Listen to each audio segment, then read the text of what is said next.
తెలంగాణ. చల్లగా ఎండ కొడుతుంది, అంతే కదక్క? అంతేనా? అందరు బాగున్నారా? బాధలు లేవా? రాజేంద్ర అన్న పోయిందన్న బాధ లేదా? మల్కాజిగిరి పోయిందన్న బాధ ఉన్నదా లేదా?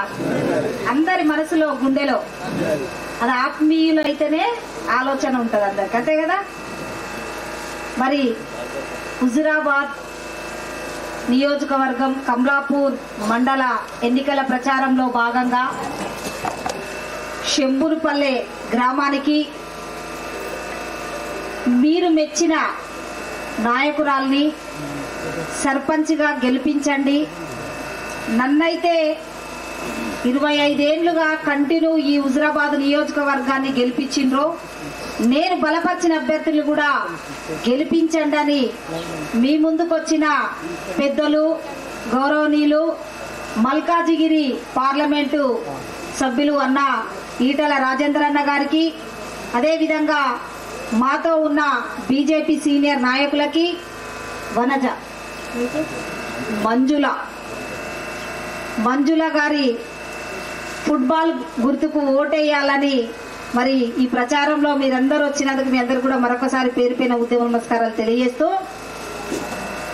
ఒక మెచ్చిన నాయకుడు కష్టకాలంలో మీ వెంటుండి మా నుంచి అది గ్రాచారమో అది ఏమైందో కానీ మీరు ఒక్కసారిగా నిర్ణయం తీసుకోగానే మల్కాజిగిరి ప్రజలందరూ కూడా ఒక గొప్ప నాయకుడు, ఒక గొప్ప ఉద్యమకారుడని ఆదరించి చరిత్రలో ఒక మంచి మెజార్టీతో గెలిపించినందుకు మల్కాజిగిరి ప్రజలకు కూడా మనమందరం రుణపడి ఉన్నట్టే, అవునా కాదా? మరి ఇప్పుడు అన్నగారు చెప్పిండ్రు, సామ్రాజ్యం అన్నగారు చెప్పిండ్రు, ఏమన్నారంటే అన్న ఎప్పుడు ఒక మంత్రిగా ఉన్నప్పుడు ఈ గ్రామానికి ఏం అవసరం అన్నా కానీ 1-2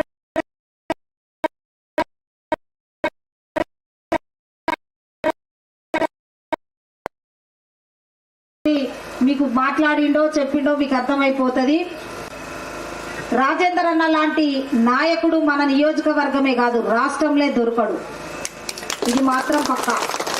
ఎందుకంటే నేను కూడా నా చొప్పదండి నియోజకవర్గం, నేను ఫస్ట్ 2001 జడ్పీటీసీని కేశవపట్నం, అప్పుడు అన్న 4లో ఎమ్మెల్యే, నేను 2014లో ఎమ్మెల్యే గెలిచినప్పుడు ఈ నియోజకవర్గానికి ఎంత ఫండ్స్ ఇచ్చిండో హుజురాబాద్కి, నా చొప్పదండి నియోజకవర్గాన్ని కూడా బ్రహ్మాండంగా అభివృద్ధి చేసుకునే విధంగా నాకు ఫండ్స్ ఇచ్చిన గొప్ప నాయకుడు మా అన్న ఈటల రాజేందర్ అన్న. ఎవరు ఏదన్నా అన్న నాయకత్వాన్ని అన్నను వదిలిపెట్టకుండా పట్టుకొని ఉండే బిడ్డ బొడిగె శోభక్క గాలన్న. అంతేకాదు ఇవాళ ఈ హుజురాబాద్ నియోజకవర్గంలో కార్యకర్తలు నాయకులు నన్ను నమ్ముకొని ఉన్నారని వల్ల మల్కాజిగిరి నుండి మళ్ళీ సొంత గడ్డకొచ్చి ఇలాంటి నమ్ముకున్న నాయకులు గెలిపించడం కోసం ఊరూరా తిరుగుతుండు. కాబట్టి దయచేసి టక్కు టమారా గజకర్ణ గోకర్ణ విద్యలు నేర్చినోళ్ళు మొన్నటి ఎన్నికలలో వచ్చింది కదా, 2 ఏళ్ల కింద వచ్చిందా రాలేదా? మళ్ళా గదే వేషం వేసుకొని వస్తారు ఎన్నికలలో. అలాంటి నాయకులకు అవకాశం ఇయ్యకండ్రి. 2 విషయాలు చెప్పి నేను అన్నగారికి ఇస్తా. కాంగ్రెస్ అంటే టీఆర్ఎస్ సర్వనాశం చేసిందని చెప్పిండ్రు, అంత చేసిండ్రు, కేసీఆర్ తిట్టిండ్రు.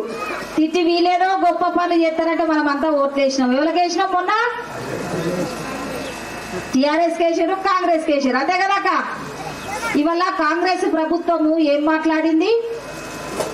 మహిళలు ఆడపిల్లలకు పెళ్లిని చేసుకున్న ఆడబిడ్డకు తులం బంగారం ఇస్తానన్నారు. ఇచ్చిండ్రాక?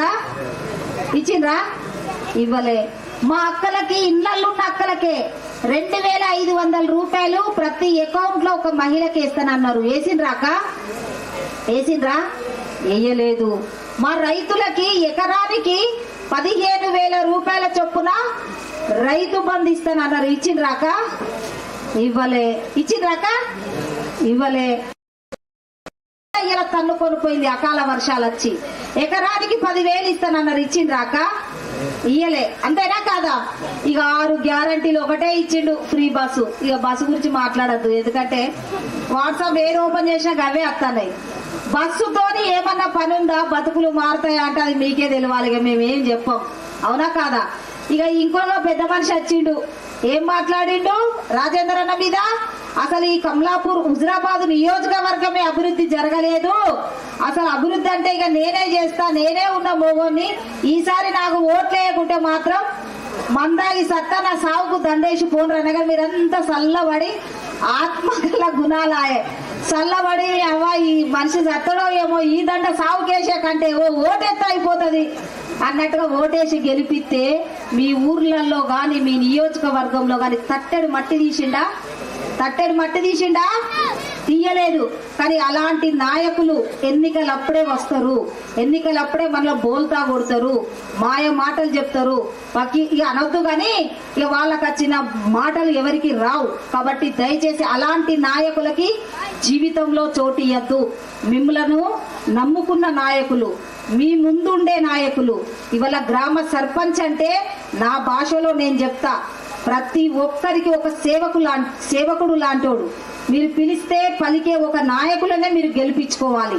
అంతేకాదు ఇలాంటి నాయకును బలపరుస్తున్న ఒక గొప్ప నాయకుడు ఇవాళ ఈటల రాజేందర్ అన్నకే ఓటేస్తున్నామని ఇవాళ ఫుట్బాల్ కదా, ఫుట్బాల్ గుర్తు మీద ఓటేసి 2 పార్టీలను డిపాజిట్లు గల్లంతు చేసి పనిగల్ల వాళ్ళనే గెలిపించుకోవాలి. మీకేం పని ఉంటది?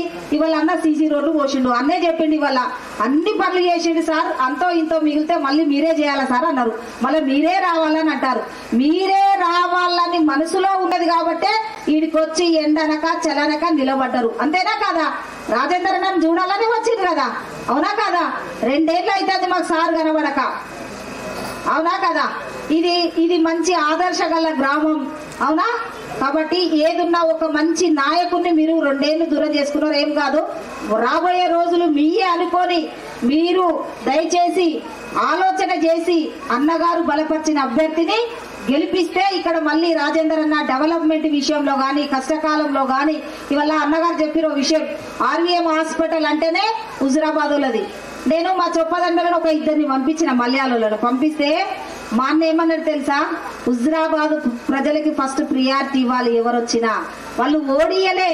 నేను 4-5 దిక్కుల తిరగడం వల్ల, ఈ రాష్ట్రం అంతా తిరగడం వల్ల నా మీద అలిగిందే తప్ప గాని నన్ను కావాలని ఓడియలేదని గొప్ప మనసుతో ఇప్పటికీ బస్సు వస్తే బస్సు నిండా కష్టంలో ఉన్నోళ్ళు ఆర్వీఎం హాస్పిటల్కి వచ్చి అన్న దగ్గర బుగ్గడంతా తిని కష్టాన్ని నష్టాన్ని చెప్పుకొని వస్తున్నారు. కాబట్టి ఇలాంటి నాయకుడు దొరకడం అంటే మనం ఎన్నో జన్మల పుణ్యం చేసుకుంటేనే ఈ నాయకులు దొరుకుతారు. ఇలాంటి నాయకులు ఎట్టి పరిస్థితుల్లో మన దగ్గర నుంచి దూరం చేసుకొని బాధపడద్దు.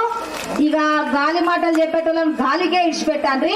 ఈ కాడ నుంచి అన్న సర్పంచులను, వార్డు మెంబర్లను, ఎంపీటీసీలను, జడ్పీటీసీలను ఎవరిని బలపరిచినా అన్నగారికే ఓటేస్తున్నామని, అన్నగారు పెట్టిన మనుషులకే ఓట్లేస్తున్నామని దయచేసి మీరందరూ కూడా పెద్ద మనసు చేసుకొని మరి ఫుట్బాల్ గుర్తుకు ఓటేసి వారి సేవలు ఈ గ్రామ పంచాయతీకి తీసుకోవాలని.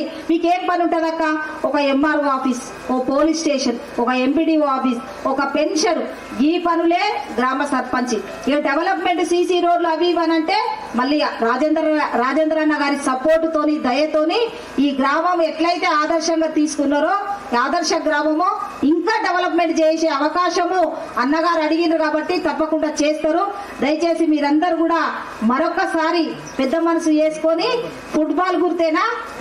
ఏం గుర్తవా? ఫుట్బాల్ గుర్తేనా?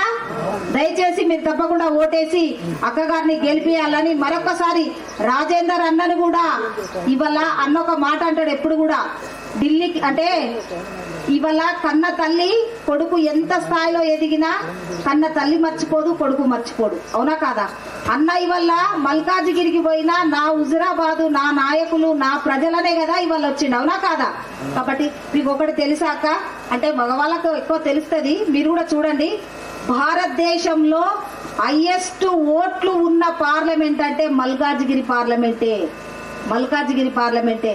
మన లెక్క కాదు, ఎక్కడెక్కడోళ్ళో బతకపోయినోళ్ళు ఇలాంటి నాయకుని మేము బోడగొట్టుకోవద్దు అని మంచి మెజార్టీతో గెలిపించి 2 పార్టీలకు చెంప దెబ్బ కొట్టినట్టుగా చూపించిన చరిత్ర మల్కాజిగిరి ప్రజలకు కూడా ఉంది. కానీ మరొకసారి అన్నగారు ఇక్కడికే రావాలని ప్రజలు, నాయకులు, అన్నగారు లాంటి వాళ్ళు చాలా మంది ఆశిస్తున్నారు. వల్ల నేను కూడా ఉన్నా. నాకు చెప్పదండి పక్కకేనా, కష్టం వస్తే రాత్రో పగలో రానా నేను, అవునా కాదా? మల్కాజిగిరి అంటే హైదరాబాద్ అంటే నాకు కూడా గోసే పోవాలంటే. కాబట్టి మరి మరొకసారి అన్నగారు బలపరిచిన అభ్యర్థులు గెలిపించాలని కూడా మీకు విజ్ఞప్తి చేస్తూ, పక్క ఊరే మా బిడ్డనిచ్చినాము, తన కూడా నామినేషన్ ఇచ్చింది. నా బిడ్డ పిహెచ్డి కంప్లీట్ చేసింది. నామినేషన్ వేసింది. ఒకటే మాట, రాజేందర్ అన్న ఏమన్నాడు అంటే, కాన్పర్తి విలేజ్ అమ్మా నేనున్నా కదా అక్కడ, ఈసారి నువ్వు కాంప్రమైజ్ కామ్మనగానే అన్నగారి మాట విని నా అల్లుడు నా బిడ్డ ఇవల్ల కాంప్రమైజ్ అయ్యిండ్రు. తప్పకుండా అన్నగారి అండదండలు రాబోయే ఎన్నికలలో ఉంటాయని ఆశిస్తూ, ప్రతి ఒక్కరు కూడా ఫుట్బాల్ గుర్తు మీద ఓట్లేసి గెలిపించాలని మరొకసారి మీ అందరు కూడా పేరు పైన ఉద్యమ వ్యవస్థలు తెలియజేస్తూ సెలవు తీసుకుంటున్నా. Thank you.